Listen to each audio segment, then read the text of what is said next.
Hello everyone, welcome to our channel. ಇವತ್ತಿನ ವಿಡಿಯೋದೊಳಗೆ bread ಮತ್ತು ಕೇಕ್ ಒಳಗೆ ಹಾಕುವಂಥ ಟೂಟಿ ಫ್ರೂಟಿನ ಮನೆ ಒಳಗೆ ಹೆಂಗೆ ಮಾಡೋದಂತ ನೋಡೋಣ. ಅದಕ್ಕಿಂತ ಮೊದಲು ನೀವು ನಮ್ಮ ಚಾನಲನ್ನು ಸಬ್ಸ್ಕ್ರೈಬ್ ಮಾಡ್ಕೊಂಡಿಲ್ಲ ಅಂತಂದ್ರೆ ದಯವಿಟ್ಟು ಹೋಗಿ ಸಬ್ಸ್ಕ್ರೈಬ್ ಮಾಡ್ಕೋರಿ.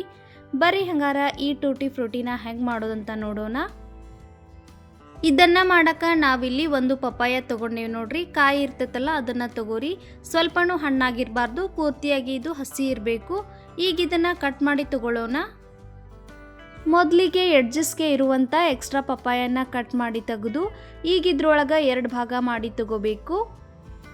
ನಾವು ತೊಗೊಂಡಿರುವಂಥ ಪಪ್ಪಾಯ ಸ್ವಲ್ಪ ದೊಡ್ಡ ಸೈಜ್ದೊಳಗನ ಐತಿ. ನೀವು ಮಾಡಬೇಕಾದ್ರೆ ಮೊದಲಿಗೆ ಸಣ್ಣ ಸೈಜ್ದೊಳಗೆ ತೊಗೊಂಡು ಮಾಡಿರಿ. ಇದು ಭಾಳ ಗಟ್ಟಿಯಾಗಿರೋದ್ರಿಂದ ಸ್ವಲ್ಪ ಎಫರ್ಟ್ ಹಾಕಿ ಇದನ್ನು ಕಟ್ ಮಾಡಬೇಕು. ನೋಡ್ರಿ, ಈ ರೀತಿ ಇದನ್ನು ಕಟ್ ಮಾಡಿ ತೊಗೊಂಡಾದ್ಮೇಲೆ ಇದ್ರೊಳಗಿನ ಬೀಜ ತೆಗೆದು ಸೈಡಿಗೆ ಇಡಬೇಕು. ಒಂದು ದೊಡ್ಡ ಸ್ಪೂನ್ ತೊಗೊಂಡು ಇದ್ರಾಗಿನ ಎಲ್ಲ ಬೀಜನೂ ಹೊರಗೆ ತೆಗೀರಿ. ಇದ್ರಾಗ ಸ್ವಲ್ಪನೂ ಇರಬಾರ್ದು ನೋಡ್ರಿ. ಆ ರೀತಿ ಇದನ್ನು ಕ್ಲೀನ್ ಮಾಡಿ ತಗೋರಿ. ನಾವಿಲ್ಲಿ ಪೂರ್ತಿಯಾಗಿ ಒಂದು ಪಪ್ಪಾಯದಿಂದ ಟೂಟಿ ಫ್ರೂಟಿ ಮಾಡತ್ತಿಲ್ಲ, ಇದ್ರಾಗಿನ ಅರ್ಧ ಭಾಗ ಮಾತ್ರ ಯೂಸ್ ಮಾಡತ್ತೇವಿ. ಈಗ ಇದನ್ನು ಎಲ್ಲ ಕ್ಲೀನ್ ಮಾಡ್ಕೊಂಡಾದ್ಮೇಲೆ ಇದ್ರ ಮ್ಯಾಗಿನ ಎಕ್ಸ್ಟ್ರಾ ಸಿಪ್ಪಿ ತೆಗೆದು ಕ್ಲೀನ್ ಮಾಡಿರಿ. ಇದ್ರಾಗಿನ ಸಿಪ್ಪಿ ಮತ್ತು ಬೀಜ ತೆಗೆದು ಕ್ಲೀನ್ ಮಾಡ್ಕೊಂಡಾದ್ಮೇಲೆ ಇದನ್ನು ಸಣ್ಣ ಸಣ್ಣ ಪೀಸಸ್ ಆಗಿ ಕಟ್ ಮಾಡ್ಕೊಂಡು ಬರಬೇಕು. ನೋಡ್ರಿ, ಈಗ ನಾವು ಕಟ್ ಮಾಡ್ಕೊಂಡಿರುವಂಥ ಪಪ್ಪಾಯ ಪೀಸನ್ನು ಬಟ್ಲದೊಳಗೆ ಅಳತೆ ಮಾಡಿ ತೋರ್ಸತ್ತೀವಿ. ಈ ಬಟಲ್ದಿಂದ 2 ಬಟ್ಲಾಗುವಷ್ಟು ಪಪ್ಪಾಯ ಪೀಸಸ್ನ ತೊಗೊಂಡೇವಿ. ಈ ರೀತಿ ಸಣ್ಣ ಸಣ್ಣ ಪೀಸಸ್ ಆಗಿ ಇವನ್ನ ಕಟ್ ಮಾಡ್ಕೊಂಡು ತಗೋಬೇಕು. ಭಾಳ ತೆಳ್ಳಗೇನೂ ಅಲ್ಲ, ಭಾಳ ದಪ್ಪಗೇನೂ ಅಲ್ಲ. ಇದಕ್ಕೆ 1 ಕಪ್ ಆಗುವಷ್ಟು ಸಕ್ಕರೆ ತೊಗೊಂಡೇವಿ. ಗ್ಯಾಸ್ ಮೇಲೆ ಒಂದು ಕಡಾಯಿ ಇಟ್ಟು 2 ಕಪ್ ಆಗುವಷ್ಟು ನೀರು ಹಾಕ್ರಿ. ಎಲ್ಲ ಪದಾರ್ಥನೂ 1 ಕಪ್ನಿಂದ ಅಳತೆ ಮಾಡಿ ತಗೋರಿ. ನೀರು ಸ್ವಲ್ಪ ಬಿಸಿ ಆದಮೇಲೆ ನಾವು ಕಟ್ ಮಾಡ್ಕೊಂಡಿರುವಂಥ ಎಲ್ಲ ಪಪ್ಪಾಯ ಪೀಸಸ್ನು ಇದ್ರೊಳಗೆ ಹಾಕ್ರಿ. ಇದನ್ನು ಜಾಸ್ತಿ ಹೊತ್ತು ಕುದಿಸ್ಬಾರ್ದು, 5ರಿಂದ 6 ನಿಮಿಷ ಮಾತ್ರ ಇದನ್ನು ಕುದಿಸಿ ತಗೋಬೇಕು.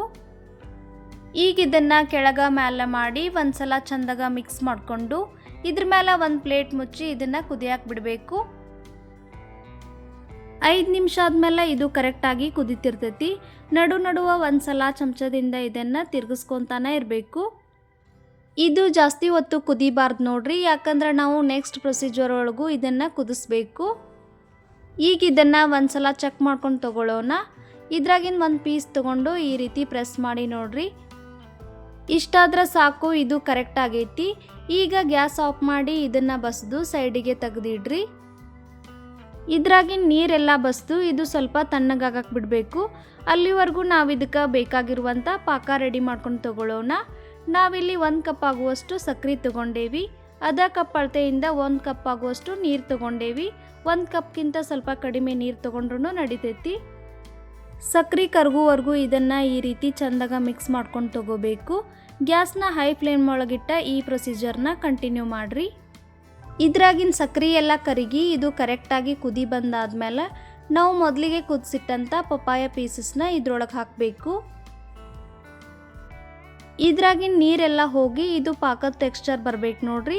ಅಲ್ಲಿವರೆಗೂ ಇದನ್ನು ಕುದಿಸ್ಬೇಕು. ನಡುವ ಸ್ಪೂನ್ನಿಂದ ಒಂದು ಸಲ ಇದನ್ನು ಚಂದಾಗ ಮಿಕ್ಸ್ ಮಾಡ್ಕೊಂಡು ತಗೋಬೇಕು. ನೋಡ್ರಿ, ಈಗ ಇದ್ರಾಗಿನ ನೀರೆಲ್ಲ ಕರಗಿ ಇದು ಕರೆಕ್ಟಾಗಿ ಪಾಕ ರೆಡಿ ಆಗೈತಿ. ಈಗ ಇದನ್ನು ಒಂದು ಸಲ ಚೆಕ್ ಮಾಡ್ಕೊಂಡು ತಗೊಳ್ಳೋಣ. ಇದು ಒಂದೆಳೆ ಪಾಕ ಬರಬೇಕು.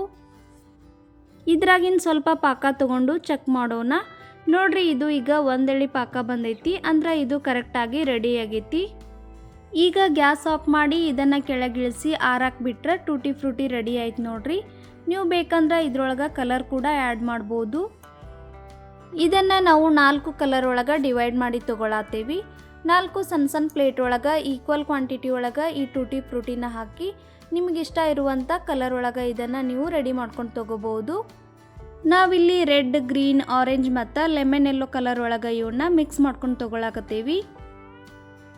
ಎಲ್ಲ ಕಲರ್ನು ನೀವು ಬೇರೆ ಬೇರೆ ಸ್ಪೂನ್ನಿಂದನ ಮಿಕ್ಸ್ ಮಾಡಿರಿ, ಇಲ್ಲಾಂದ್ರೆ ಒಂದಕ್ಕೊಂದು ಕಲರ್ ಮಿಕ್ಸ್ ಆಗ್ತೈತಿ. ನಿಮ್ಗೆ ಕಲರ್ ಇಷ್ಟ ಇಲ್ಲಾಂದ್ರೆ ನೀವು ಹಂಗೆ ಆರ್ಗ್ಯಾನಿಕ್ ಆಗಿ ಅಷ್ಟ ಮಾಡ್ಕೊಂಡು ತೊಗೋಬೋದು. ನಿಮ್ಗೆ ಕಲರ್ಫುಲ್ ಬೇಕಂದ್ರೆ ಈ ರೀತಿ ಯಾವುದಾದ್ರೂ ಕಲರ್ನ ಮಿಕ್ಸ್ ಮಾಡ್ಕೊಂಡು ತಗೋರಿ. ಕಲರ್ ಮಿಕ್ಸ್ ಮಾಡಿದ್ಮೇಲೆ ಇದನ್ನು ಸ್ವಲ್ಪ ಹೊತ್ತು ಆರಾಕ್ ಬಿಡಬೇಕು. ಆಮೇಲೆ ಇದ್ರಾಗಿನ ಎಕ್ಸ್ಟ್ರಾ ಪಾಕ ತೆಗಿಬೇಕು ನೋಡ್ರಿ. ಒಂದು ಟಿಶ್ಯೂ ಪೇಪರ್ ಒಳಗೆ ಈ ಟೂಟಿ ಫ್ರೂಟಿ ಹಾಕಿ ಇದ್ರ ಮೇಲೆ ಇನ್ನೊಂದು ಟಿಶ್ಯೂ ಪೇಪರ್ ಇಟ್ಟು ಈ ಥರ ಪ್ರೆಸ್ ಮಾಡಿರಿ. ಈ ರೀತಿ ಮಾಡೋದ್ರಿಂದ ಎಕ್ಸ್ಟ್ರಾ ಪಾಕ ಹಿರ್ಕೊಂಡು ಇದು ಡ್ರೈ ಆಕೈತಿ. ಉಳಿದಿರುವ ಎಲ್ಲ ಕಲರ್ನು ಇದೇ ರೀತಿ ಮಾಡಿ ತಗೊಳ್ಳೋಣ. ಇವು ಪೂರ್ತಿ ಆರಿದ್ಮೇಲೆ ಎಷ್ಟು ಮಸ್ತಾಗಿ ಬಂದಾವೆ ನೋಡ್ರಿ. ಇವನ್ನ ಸ್ವಲ್ಪ ಹೊತ್ತು ಬಿಸಿಲಲ್ಲಿ ಕೂಡ ಒಣಗಿಸಿ ತಗೋಬಹುದು. ಈ ರೆಸಿಪಿ ಇಷ್ಟ ಆಗಿದ್ರೆ ವಿಡಿಯೋನ ಲೈಕ್ ಮಾಡಿರಿ, ಹಂಗೆ ನಮ್ಮ ಚಾನಲನ್ನು ಸಬ್ಸ್ಕ್ರೈಬ್ ಮಾಡಿರಿ. ಇದೇ ರೀತಿ ಇನ್ನಷ್ಟು ರೆಸಿಪಿಗಳೊಂದಿಗೆ ಮುಂದಿನ ವಿಡಿಯೋದಲ್ಲಿ ಭೇಟಿಯಾಗೋಣ. ಅಲ್ಲಿವರೆಗೂ ಬಾಯ್, ಟೇಕ್ ಕೇರ್.